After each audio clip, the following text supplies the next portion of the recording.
அஜித் ரசிகர்கள் எல்லாருமே வந்து கலைப்புலி எஸ் தானு மேல அவ்வளவு கோபமா இருக்காங்க.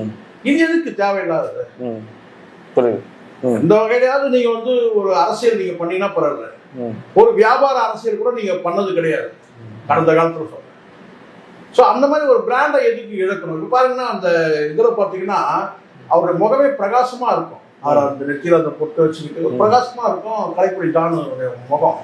இவர் சமீபத்தில் இந்த நேர்காணலாம் பாருங்க, முகமே இருண்டு போன மாதிரி இருக்கு. அந்த அவர் ட்விட்டர்லயே போயிட்டு நம்ம அஜித் ரசிகருக்கு போயிட்டு கழுவி ஊத்துறாங்க. அது எதுக்குன்றாங்க.